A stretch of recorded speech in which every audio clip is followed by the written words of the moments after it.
ఏమన్నా జ్యోతి? Yes start.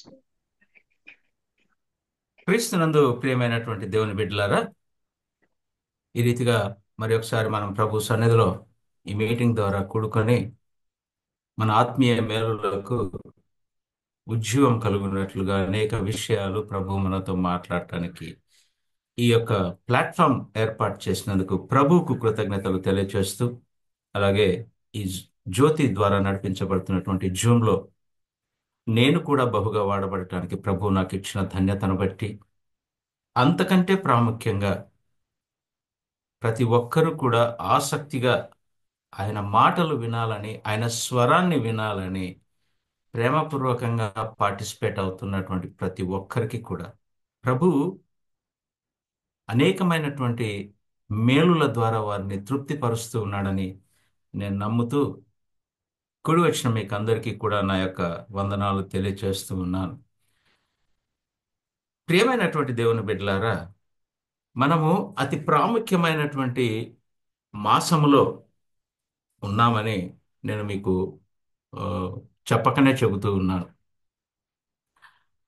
విషయానికి చూస్తే ఈ డిసెంబర్ మాసము సంవత్సర అంతమైనటువంటి మాసము. ఈ సంవత్సర కాలంలో చివరి నెల ఇది డిసెంబర్ నెల. కానీ ఈ డిసెంబర్ మాసానికి ప్రత్యేకత ఉంది అని చెప్పడంలో ఏమాత్రము కూడా అతిశయోక్తి కాదు. ఎందుకంటే ఈ డిసెంబరు మాసము అనేటువంటిది ప్రపంచంలో ఉన్నటువంటి దేశాలన్నిటిలో కూడా ఒక ప్రత్యేకమైనటువంటి సందడి అందాం. ఒక ప్రత్యేకమైనటువంటి సందడిని మనం గమనిస్తాం, జాగ్రత్తగా గమనిస్తాం. మాటలు శ్రద్ధగా వినాలని ఆశపడుతూ ఉన్నాను.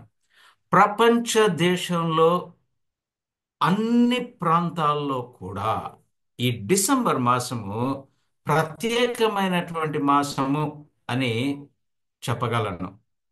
మీకు కూడా తెలుసు బాగా. ఈ డిసెంబర్ నెలను ద హ్యాపీయెస్ట్ మంత్ అని కూడా అందాం. సంతోషకరమైనటువంటి, ఆనందకరమైనటువంటి, అందరూ కూడా ఒక విధమైనటువంటి ఆహ్లాదంగా ఉండేటువంటి నెల ఏదైనా ఉంది అని అంటే అది డిసెంబర్ మాసము.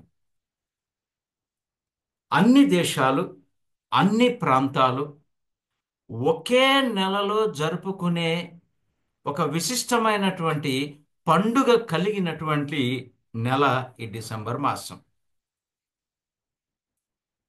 ప్రపంచ దేశాలన్నీ కూడా ఒకే నెలలో జరుపుకునే ఒకే ఒక పండుగ. జాగ్రత్తగా గమనిద్దాం, శ్రద్ధగా వినాలని ఆశపడుతూ ఉన్నాను. ఈ విషయాన్ని నేను ఎందుకు చెబుతూ ఉన్నానంటే, ప్రభు తన మహాకృపను బట్టి దాదాపుగా ఒక వారం క్రిందట, 10 రోజుల క్రిందట, వారం క్రిందట అనొచ్చు, జ్యోతి నాకు ఫోన్ చేసి ఈ రీతిగా ఆ, ఈ మాసంలో ఈ శనివార దినాన్ని వాక్యం చెప్పాలి అని చెబుతూ, ఎప్పుడు తను ఒక మాట అనలేదు కానీ ఈసారి నాతో ఒక మాట అనింది. బాబు, క్రీస్తు పుట్టుక గురించి చెప్పండి. ఇది క్రీస్తు పుట్టుక నెల కదా, దాని గురించి కొత్త విషయం, దాని గురించి చెబితే బాగుంటుంది కదా అని ఒక మాట అనింది. ఎందుకో తెలియదు కానీ ఒక వారం రోజుల క్రిందట దాదాపుగా తెల్లవారుజామున 3, 3:30 ప్రాంతంలో నిద్రలో ఉన్నటువంటి నేను దిగ్గున లేచి కూర్చున్నాను. ఒక మాట నాకు స్పష్టంగా వినపడింది. ఇది నిజం. ఆ మాట ఏంటి అని అంటే, లూకాసు వార్త 2వ అధ్యాయము మొదటి వచనంలో పలికినటువంటి మాట. ఆ మాట ఏంటనంటే, ఆ దినములలో సర్వలోకమునకు. ఆ ఒక్క మాటనే వినబడింది నాకు. కిందిదంతా నేను దిగ్గున లేచాను, బైబిల్ తీసుకున్నాను. కొంచెం ఏంటి ఈ మాట, నాకు ఎందుకు ఇది వచ్చింది ఈ తలంపు. అంతకు ఒక రోజు ముందో 2 రోజుల ముందో జ్యోతి నాతో ఈ విషయం పంచుకుంది. ఏంటి ప్రభువా అని ఆ బైబిల్ తీసి చదివాను. చదివితే అక్కడ ఏమని ఉందంటే, ప్రజా సంఖ్య వ్రాశారు అని ఉంది. ప్రజా సంఖ్య, సెన్సస్ అందాం ఇంగ్లీష్లో. సెన్సస్ ఎప్పుడైనా కూడా ఒక ప్రాంతానికి, ఒక రాష్ట్రానికి, ఒక దేశానికి, ఒక దేశానికి కూడా ఒకే రోజు ఎప్పుడు జరగదు. ఆయా రాష్ట్రాల్లో ఆయా సార్లుగా జరుగుతూ అంతా తీసుకుపోయి కేంద్రానికి సబ్మిట్ చేస్తారు. కానీ ఇక్కడ మనం చదువుకున్నది ఏంటి అని అంటే, ఆ దినములలో సర్వలోకమునకు ప్రజాసంఖ్య వ్రాయబడిందంట. ఆ రోజుల్లో అగస్టస్ సీజర్ చేత ఈ ప్రకటన చేయబడింది ప్రజాసంఖ్య. సర్వలోకము అన్నటువంటి పదం ఎందుకు వ్రాయబడింది అక్కడ అన్న దాని మీద నేను కొంచెం ధ్యానం చేసినప్పుడు ఒక విశిష్టమైనటువంటి సంగతి నాకు బయలుపరచబడింది. క్రీస్తు పుట్టుక అగస్టస్ సీజర్ కాలంలో జరిగింది. అక్కడ ఉంది అది. నేను ఆ మాటలు చదువుతాను, జాగ్రత్తగా విందాం. ఒకటి రెండు వచనాలు మాత్రమే నేను చదువుతాను. ఆ దినములలో సర్వలోకమునకు ప్రజాసంఖ్య వ్రాయవలెనని కైసర్ ఔగుస్తు వలన ఆజ్ఞ ఆయను. ఇది కురేనియు సిరియా దేశమునకు అధిపతి అయి ఉన్నప్పుడు జరిగిన మొదటి ప్రజా సంఖ్య. రెండవ వచనంలో ఏమని, మూడవ వచనంలో ఏమని ఉందంటే, అందరును ఆ సంఖ్యలో వ్రాయబడుటకు తమ తమ పట్టణములకు వెళ్ళిరి అని ఉంది. ఏమి ఆ ప్రత్యేకత? సర్వలోకము అని ఎందుకు రాయబడింది? అది కురేనియా సిరియా దేశానికి కౌసరాగిస్తూ అధిపతిగా ఉన్నప్పుడు ఆ, ప్రకటించబడినటువంటి ప్రజాసంఖ్య. అది మొదటి ప్రజాసంఖ్య. ఏమి ప్రత్యేకత దీంట్లో అని ఆలోచించినప్పుడు, ఈ కాలంలో ఈయన అధిపతిగా ఉన్నప్పుడు, ఈ కాలంలో రోమా సామ్రాజ్యాన్ని గురించి కొంచెం ధ్యానం చేస్తే, ఈ రోమన్ సామ్రాజ్యము మునుపెన్నడూ లేనంత బహుగా విస్తరించబడిందంట. ముందెన్నడూ లేనంతగా రోమా సామ్రాజ్యం ఇంత ఉండింది అని అనుకుంటే, ఈ కాలానికి, ఈ ప్రకటన వచ్చే ఈ సమయానికి, ఈ క్రీస్తు పుట్టుక సమయానికి రోమన్ సామ్రాజ్యం బహుగా విస్తరించబడింది. మరి అంత మాత్రమే కాకుండా, ఈ కాలంలో పార్థియా ఒకవైపు మరియు బ్రిటన్ మరి ఒక వైపుగా ఉన్నంతగా విస్తరించబడింది ఈ రోమన్ సామ్రాజ్యం. అందుకనే అప్పటి కాలంలో ఆ ప్రజలు దీన్ని ఏమని పిలుచుకునే వాళ్ళంటే, టెర్రారామ్ ఆర్బిస్ ఎంపీరియం అని పిలుచుకునేవాళ్ళు.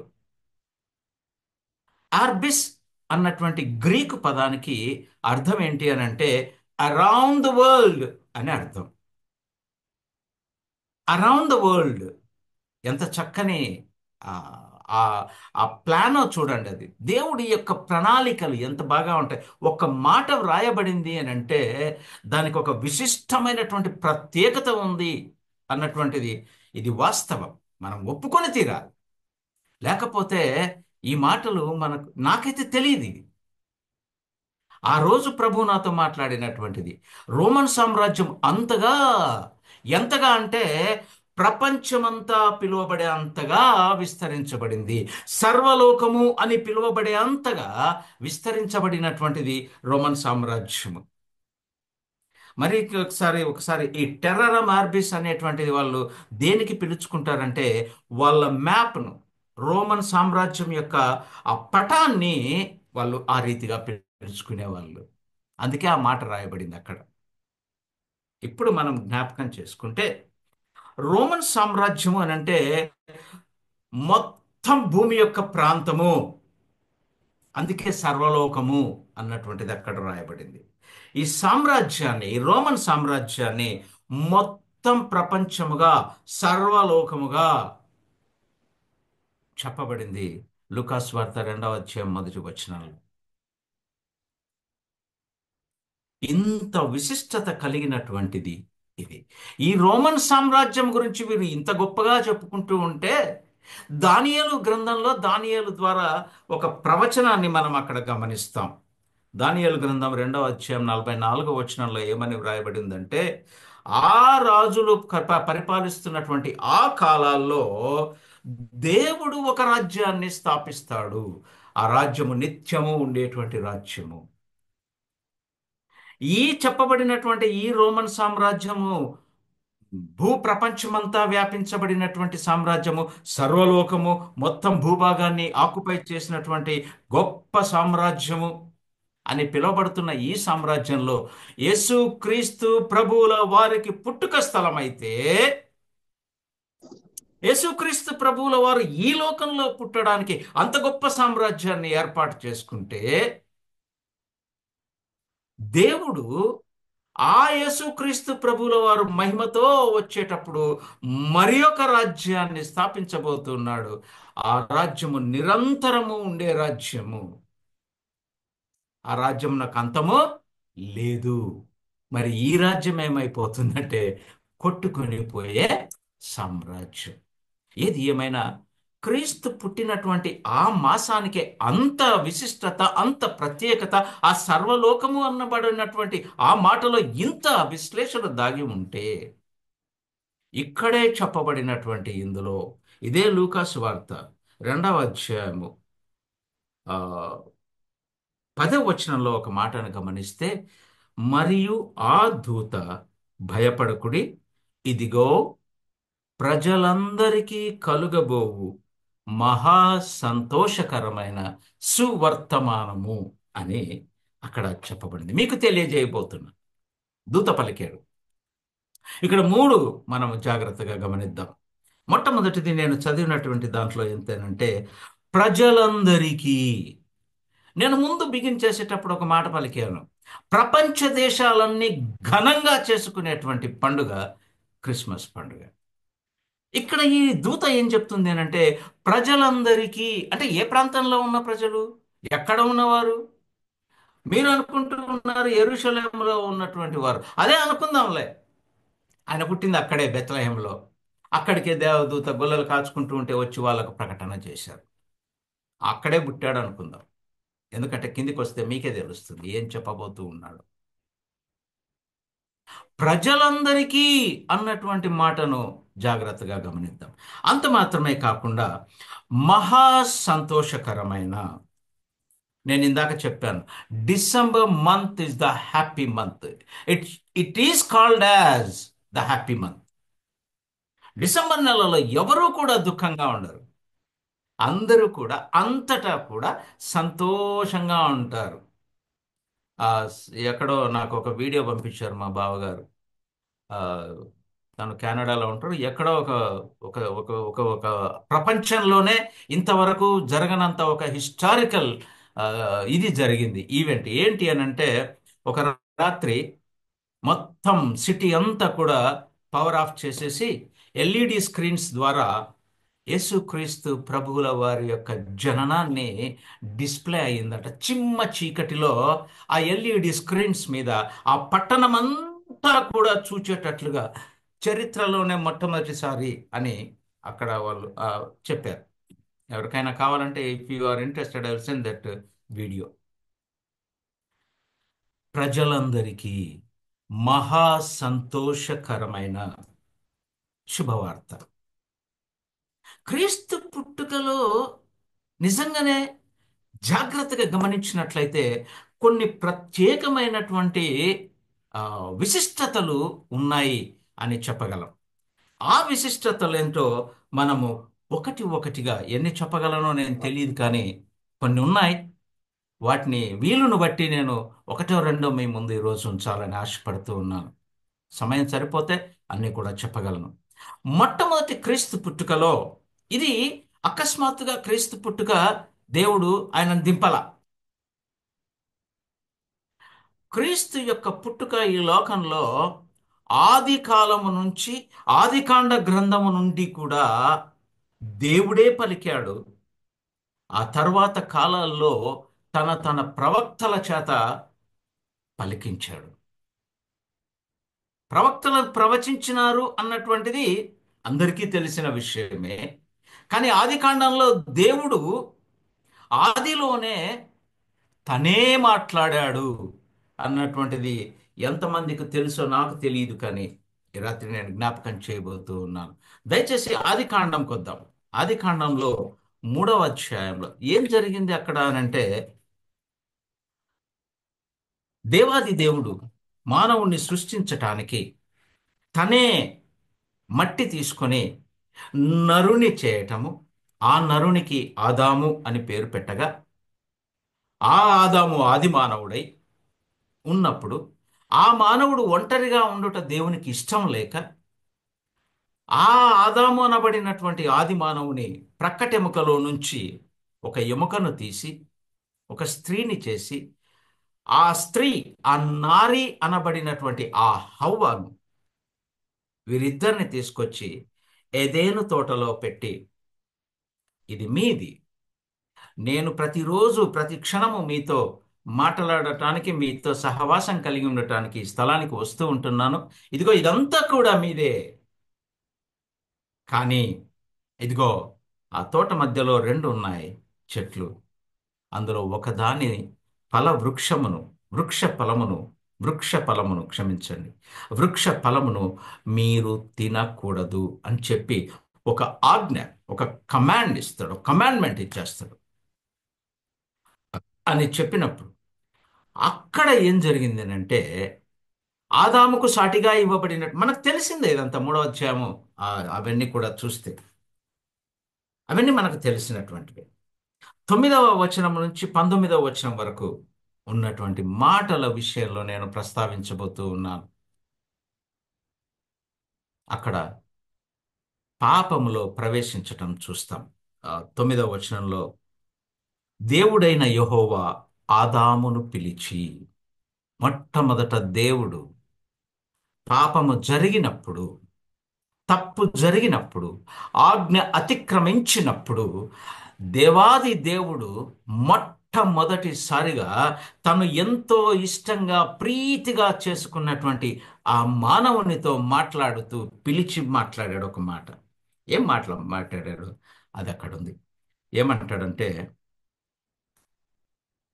నీవెక్కడ ఉన్నావు అని అడుగుతాడు.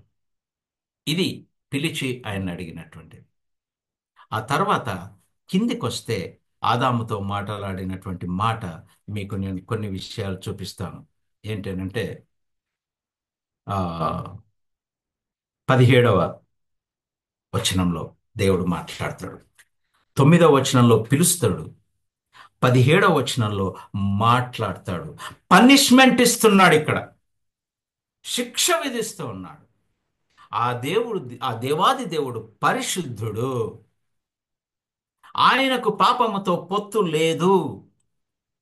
ఈ తను చేసుకున్నటువంటి మానవుడు ఆజ్ఞ అతిక్రమించి పాపం చేశాడు కాబట్టి శిక్ష వేసే తీరాలి. కాబట్టి 17వ వచనంలో శిక్షిస్తూ కొన్ని మాటలు పలుకుతాడు ఆయన. ఆ మాటలు ఏంటో చూద్దాం.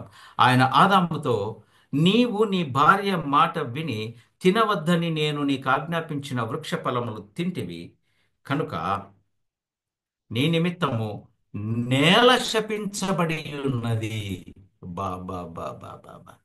తప్పు చేసింది, పాపం చేసింది ఆదాము, కానీ శపిస్తూ ఉన్నది నేలను. ఆ శపించబడిన నేల మీదకి మళ్ళీ ఆదామును తీసుకొచ్చి అక్కడ వేసి దాంతో ఆయనతో అంటాడు, ప్రయాసముతోనే నీవు బ్రతుకు దినములన్నీ దాని పంట తిందువు అని అంటాడు. అని ఆదామును అలాగా పనిష్మెంట్ ఇచ్చేసి, నీవెంతో కష్టపడతావు, కానీ ఈ నేల నేను శపించాను కాబట్టి నీకెప్పుడూ కూడా ముళ్ళ పొదలే ఇస్తుంది, తుప్పలే ఇస్తుంది, నీకు శ్రమే, నీకు శ్రమనే, నీవు శ్రమతోనే జీవిస్తావు అని ఆదాముకు శిక్ష విధిస్తాడు. ఆ తర్వాత అవ్వతో మాట్లాడతాడు. అవ్వను ఏమంటాడంటే, ఆ ఆదామును అడిగినప్పుడు కిందికొస్తే 13వ వచనంలో దేవుడైన యెహోవా స్త్రీతో, నీవు చేసినది ఏమిటి అని అడుగగా, ఆమెను అడిగాడు, ఏం చేశావమ్మా నీవు, ఏం చేశావు అని అడిగితే ఆమె చెప్తుంది జవాబు, ఏం చేశాడు అనేది. కానీ ఆమెతో ఏమంటాడో ఆ మాటలు చూద్దాం. ఆమెను ఏమంటాడంటే 16వ వచనంలో, ఆయన స్త్రీతో, అక్కడ పిలిచి మాట్లాడాడు, ఇక్కడ పనిష్మెంట్ డిక్లేర్ చేస్తా ఉన్నాడు. నీకేం జరగబోతుంది అని అంటే, నీవు చేసిన దానిని బట్టి నేను నీకేం చేస్తున్నానంటే, నీ ప్రయాసమును నీ గర్భ వేదనను నేను మిక్కిలి హెచ్చించెదను. వేదనతో పిల్లలను కందువు. నీ భర్త ఎడల నీవు వాంఛ కలుగును. వాంఛతో జీవిస్తావు. అతడు నిన్ను ఏలును. అంటే ఆదామును అవ్వను ఎంత ప్రేమగా ఏదైనా తోటలో పెట్టాడు. ఎంత చక్కగా ఆయన ఇష్టపడి వారిద్దరిని ప్రేమించి అక్కడ పెట్టి, ఇక్కడికి వచ్చేసరికి 16వ వచనంలో, 19వ వచనంలో కఠినమైనటువంటి మాటలు పలుకుతూ ఉన్నాడు. కారణం ఏంటనంటే ఆజ్ఞ అతిక్రమించటం. ఇద్దరితోనే మాట్లాడాడా అంటే లేదు, లేదు, లేదు, మరి ఒకరితో మాట్లాడతాడు. క్రీస్తు యొక్క పుట్టుక ప్రణాళికతో జరిగినటువంటిది. ఆది కాలంలోనే దేవుడు ప్రణాళిక వేశాడు యేసుక్రీస్తు ప్రభువుల వారి యొక్క పుట్టుక గురించి. ఆది కాలంలోనే, ఆది కాండంలోనే, ఇదిగో ఇక్కడే 3వ అధ్యాయంలోనే ప్రణాళిక వేసి ఆ ప్రకారంగానే ఆయన తన ఆ, కార్యాన్ని సిద్ధపరుస్తూ వచ్చాడు. అవునా కదంటారు? చూద్దాం. మూడవదిగా మాట్లాడింది ఎవరితో అనంటే సర్పంతో మాట్లాడాడు.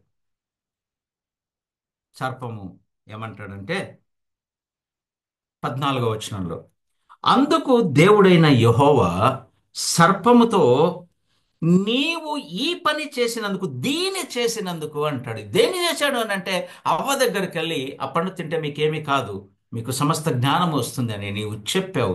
దీన్ని చేసినందున పశువులన్నిటిలో, వినండి అమ్మా, వీటన్నిటిలో, పశువులన్నిటిలో, భూ జంతువులన్నింటిలో, రెండు చెబుతున్నాడు. పశువులు, అందులో జంతువులు ఉన్నాయి, క్రిమి కీటకాదులు ఉన్నాయి. భూజంతువులు అని అంటే భూమి మీద ఉన్నటువంటి సమస్తము ఉన్నాయి. వీటన్నిటిలో నీవు శపించబడిన దానివై నీ కడుపుతో ప్రాకుచు నీవు బ్రతుకు దినములన్నిటి నందు మన్ను తిందువు అని అంటాడు. ఒక విషయాన్ని నేను జ్ఞాపకం చేయాలని ఇష్టపడుతూ ఉన్నాను.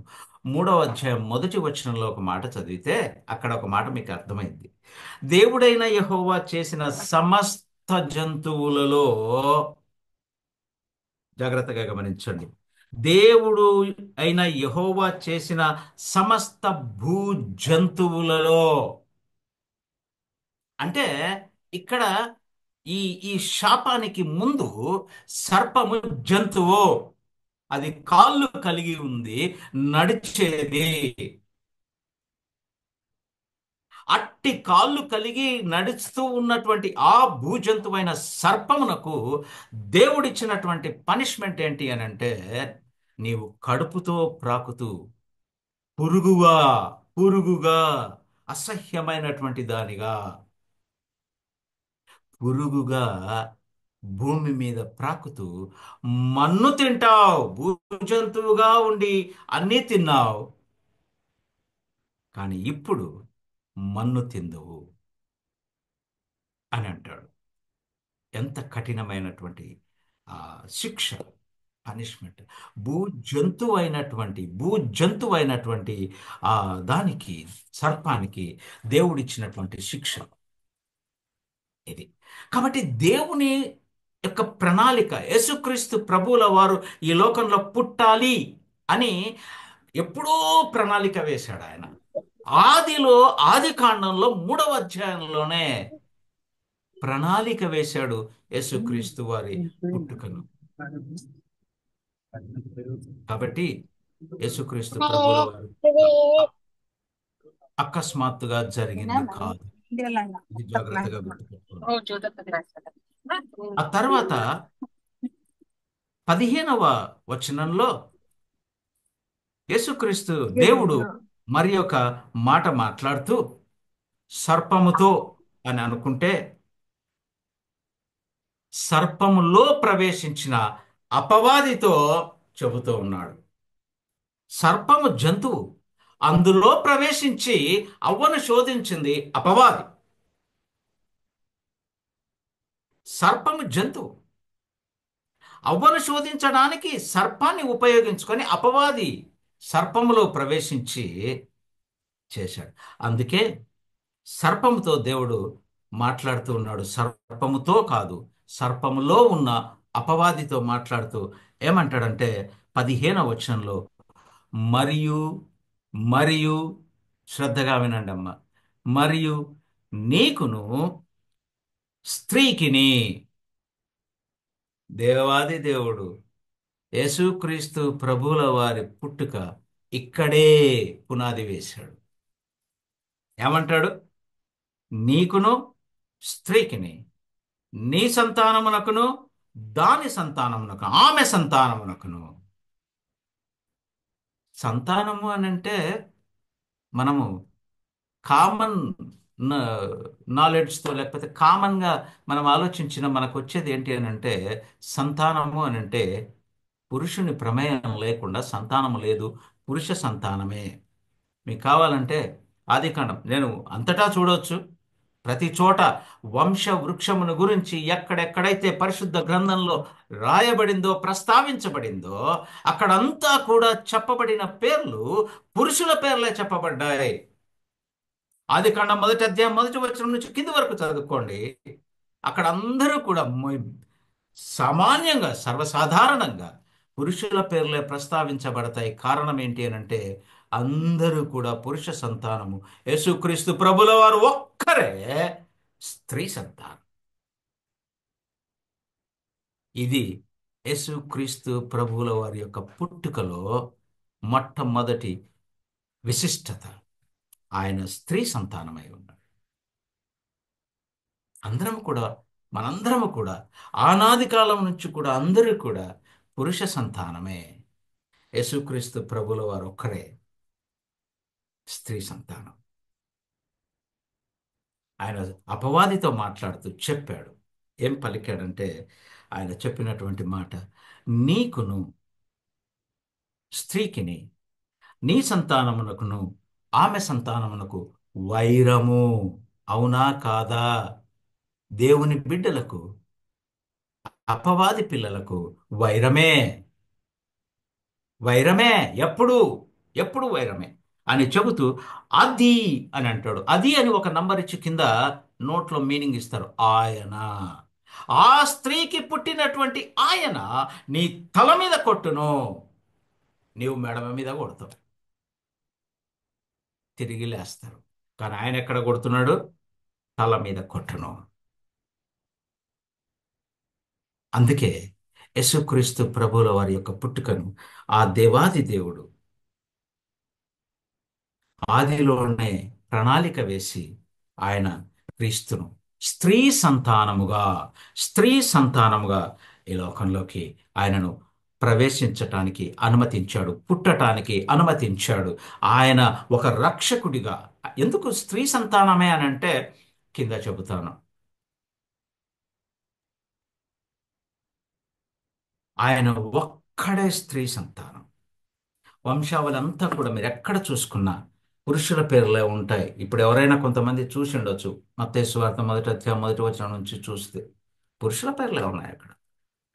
లేఖనాలన్నీ కూడా స్పష్టంగా చెబుతూ ఉన్నాయి, యేసుక్రీస్తు ప్రభువుల వారు స్త్రీ గర్భముననే పుడతాడు అని. కన్యక గర్భవతి అయి కుమారుని కనును అని అంటారు. క్రీస్తు పుట్టుకలో ఆదిలోనే, ఆదికాండ గ్రంథమందే ప్రస్తావించబడింది అని చెప్పటానికి ఇదే కారణం. ఇదే ప్రధానమైనటువంటిది. దాదాపుగా ప్రవక్తలందరూ కూడా ప్రవచించారు. దేవుడు ఒక్కడే చెప్పి వదిలిపెట్టాడు అంటే నో. ఆయా సమయాల్లో, ఆయా సందర్భాల్లో ఆయా ప్రవక్తల ద్వారా ప్రవచిస్తూ గుర్తు చేస్తూనే ఉన్నాడు. ఇదిగో కన్యక గర్భవతి అయి కుమారుని కనును. అంత మాత్రమే కాకుండా తన ప్రజలను వారి పాపముల నుండి ఆయనే రక్షించును అని కూడా లిఖించబడింది, ప్రవచించబడింది.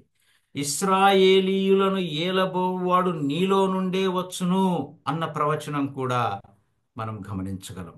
అంత మాత్రమే కాకుండా లూకాసు వార్త 1వ అధ్యాయం 33వ వచనంలో ఒక మాట పలికింది, నక్షత్రము యాకోబులో నుండి వచ్చును. యాకోబులో నుండియే యేసుక్రీస్తు ప్రభుల వారు ఒక నక్షత్రకముగా, ఆయన వెలిగించేవాడుగా ఈ లోకంలో పుట్టినట్లుగా మనం చూస్తాం. రక్షణకు ఆధారభూతుడుగా ఈ లోకంలో జన్మించబడక మునుపే దేవాది దేవుడు ఆయన పుట్టుక గురించి ప్రణాళిక వేసినట్లుగా మనం చూస్తూ ఉన్నాం.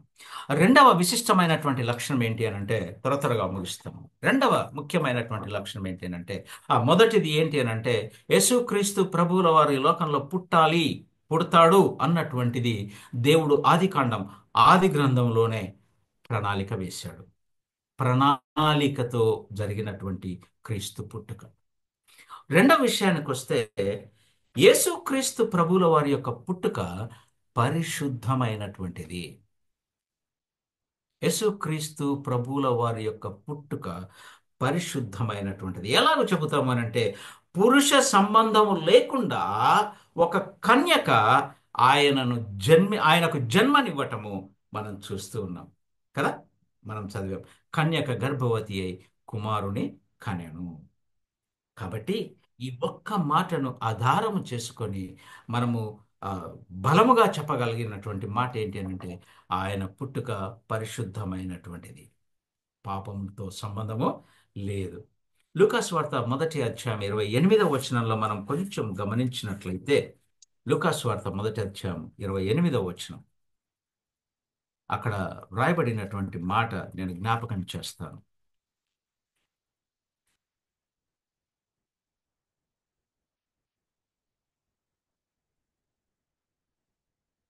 క్షమించండి.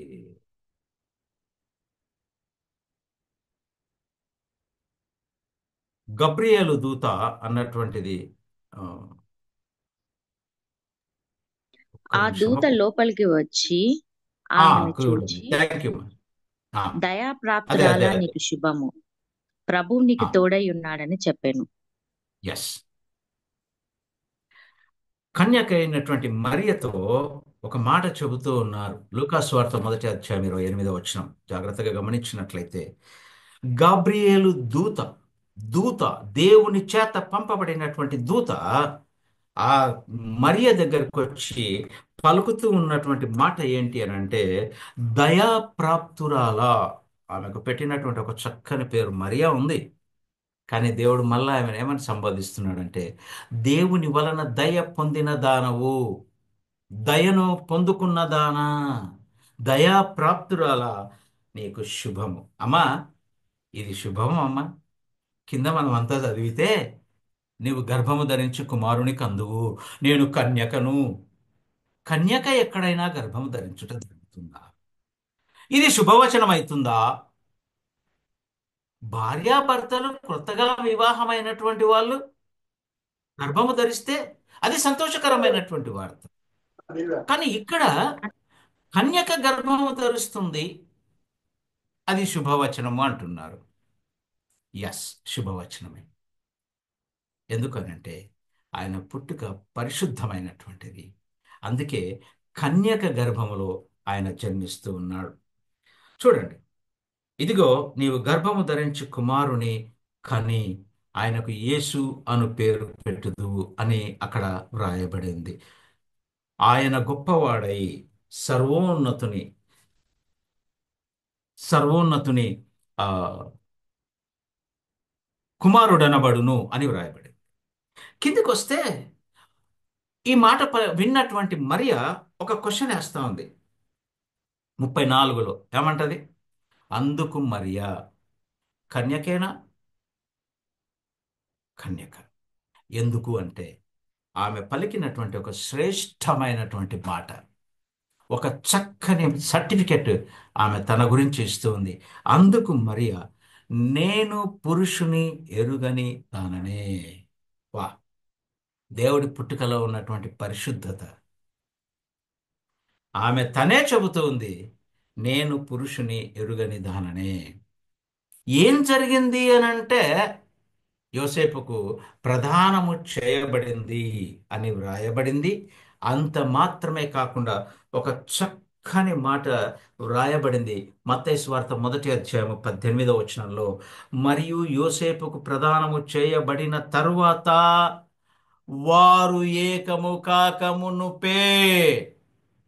ఏ మాట వ్యర్థంగా రాయబడలేదు. లేఖనాల్లో వ్రాయబడిన ప్రతి మాట సత్యమే.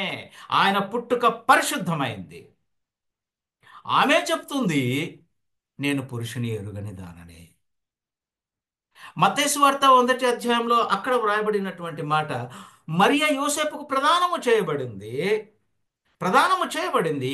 కానీ గమనించవలసినటువంటి విషయం ఏంటంటే, వారు ఏకము కాకమునుపే.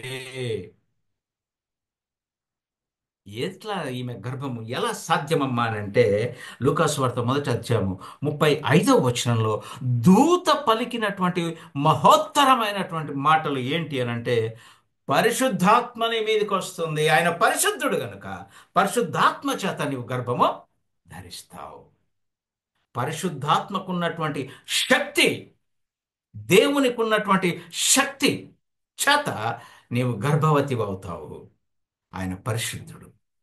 ఆయన పుట్టుకలో పాపం లేదు. స్త్రీ గర్భమున, స్త్రీ, అందుకే యేసుక్రీస్తు ప్రభువుల వారు స్త్రీ సంతానము, మనందరము పురుష సంతానం. అక్కడ దూత పలికినటువంటి మాటలు రెండు జ్ఞాపకం చేస్తాను.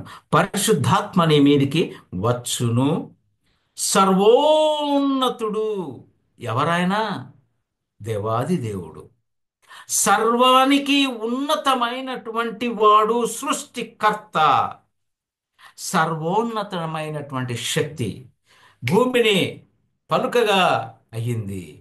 ఆకాశ నక్షత్రాలను పలుకగా కలిగాయి. సముద్రములు, ఎత్తైన పర్వతములు పలుకగా కలిగాయి.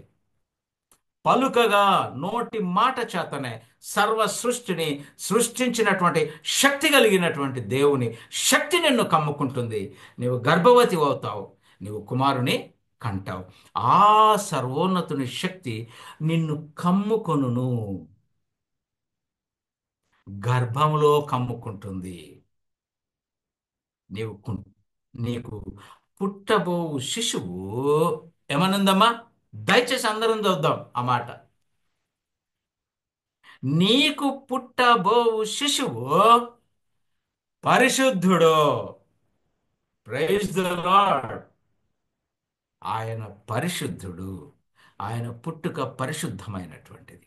ఇది రెండవ విశిష్టమైనటువంటి లక్షణం యేసుక్రీస్తు పుట్టుకలో ఉన్నటువంటి అది ధన్యత.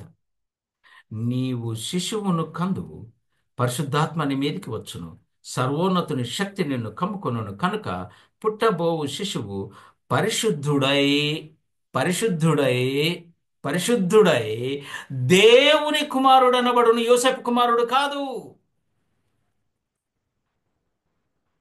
Is the son of father, not Joseph.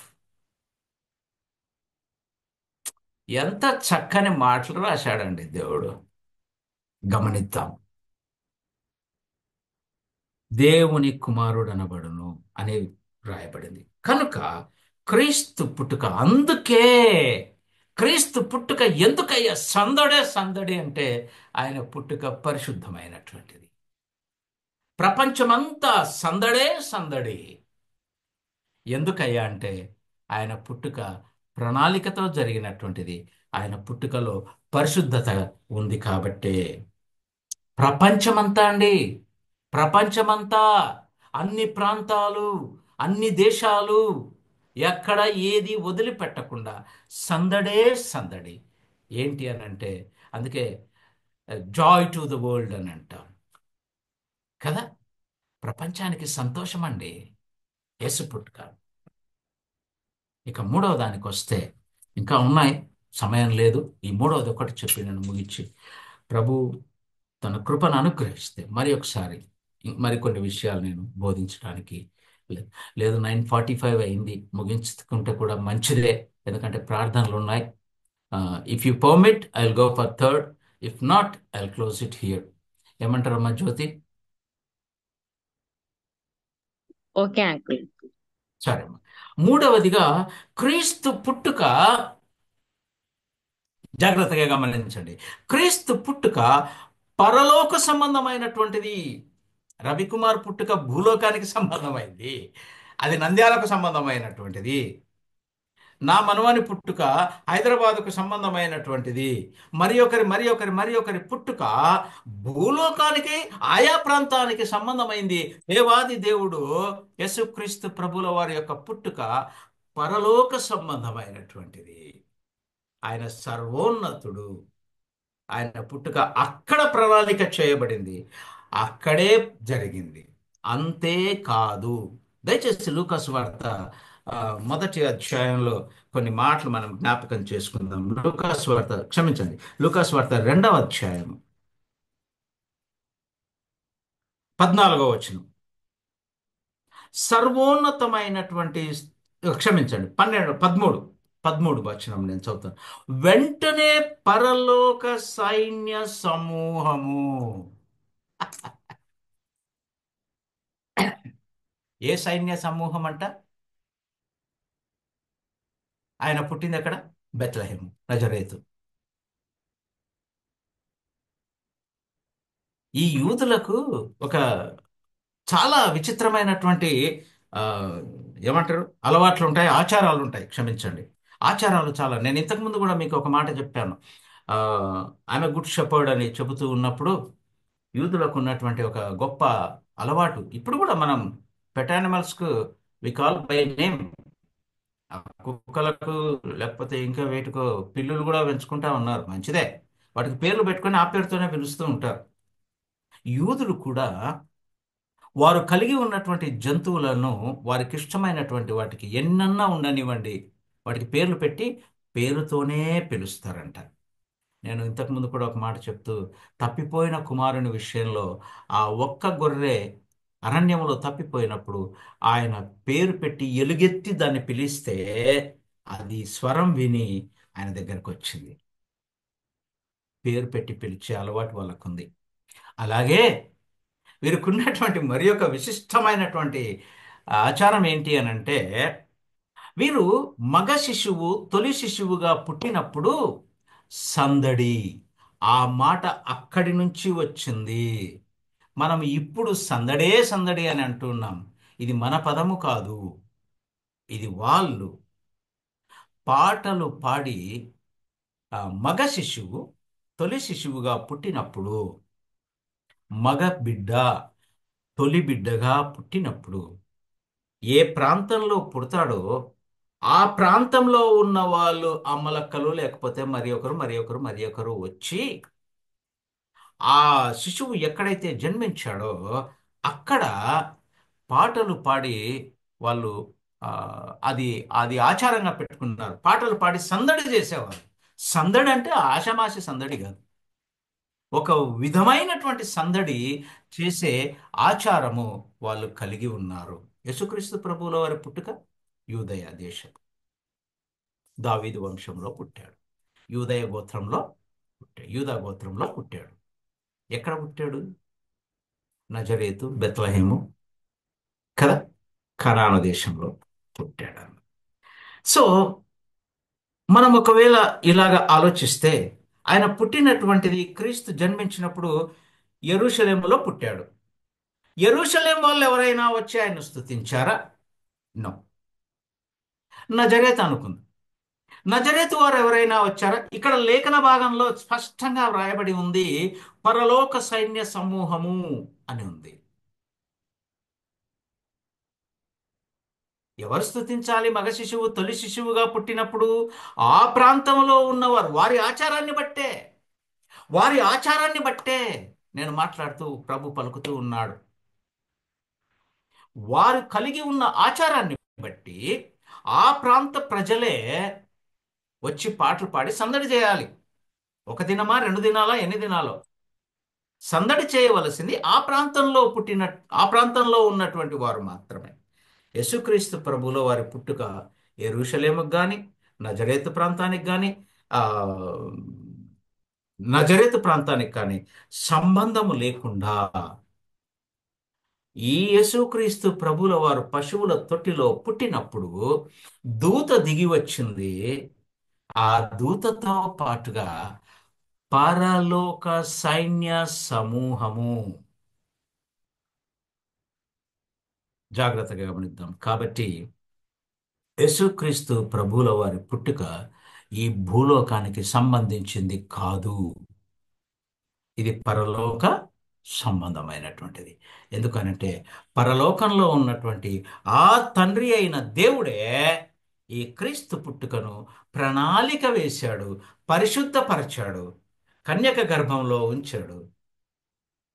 ఆ రీతిగానే నజరేతులో నుండి యెరూషలేములో ఆయన జన్మకు ఆ స్థలాన్ని ఏర్పాటు చేసుకున్నాడు. కానీ ఆయన జన్మను సందడి చేయటానికి పంపించింది ఎవరినయ్యా అంటే పరలోకము నుండి సైన్య సమూహమే. నాట్ లిమిటెడ్ నంబర్, కొద్ది మంది కాదు, సైన్య సమూహం వచ్చింది. ఎంత అద్భుతమైనటువంటి విషయం! దేవునికి మహిమ కలుగును గాక. ఆ ప్రభువుకే మహిమ కలుగును గాక. క్రీస్తు పుట్టుక పరలోక సంబంధమైనటువంటిది, భూలోకానికి సంబంధించినటువంటిది కానే కాదు. అందుకే లూకాసు వార్త 2వ అధ్యాయం 24వ వచనంలో ఆ మాటలు మనం జ్ఞాపకం చేసుకున్నప్పుడు ఎంత చక్కని మాటలండి. ఆ లూకాసు వార్త 2వ అధ్యాయం 24వ వచనంలో మీకు అది ఆ విషయంలో మీకు ఏమైనా డౌట్ ఉంటే, మోషే ధర్మశాస్త్రము చొప్పున వారు తమ్మును శుద్ధి చేసుకొను దినములు గడిచినప్పుడు ప్రతి తొలి చూలు మగ పిల్ల ప్రభువుకు ప్రతిష్ఠ చేయబడను. వీరి ఆచారం అది.